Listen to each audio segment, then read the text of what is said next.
বিভিন্নভাবে এবং গভীরভাবে এসে সাহায্য সহযোগিতা করছে তাদের আমরা আমাদের মন্দির কমিটির পক্ষ থেকে অভিনন্দন জানাচ্ছি।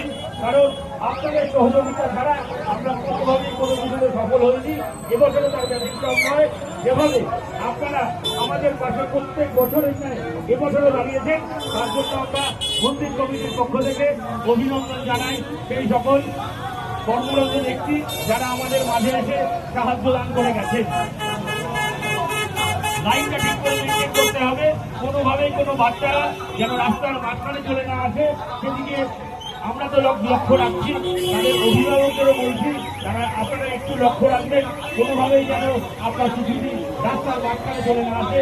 এছাড়াও যারা অটো ভাইরা আছেন, রিক্সা ভাইরা আছেন, বাইক ভাইরা আছেন, এছাড়াও ক্যাব চালক ভাইরা আছেন, এখান থেকে গাড়ি চালাচ্ছেন, তাদের উদ্দেশ্যে আমরা বলছি আপনারা এখানে সময় বিলম্ব হয়তো একটু হবে, একটু ধীরে সুস্থে আপনাদের যেতে হবে।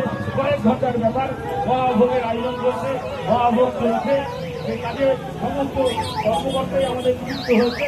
তাই আপনাদের উদ্দেশ্যে বলছি গাড়ি একটু আসতে চালাবেন, কোনোভাবেই আপনার গাড়ি ধাক্কায় আমাদের ফুলের মতো কোনো শিশু যেন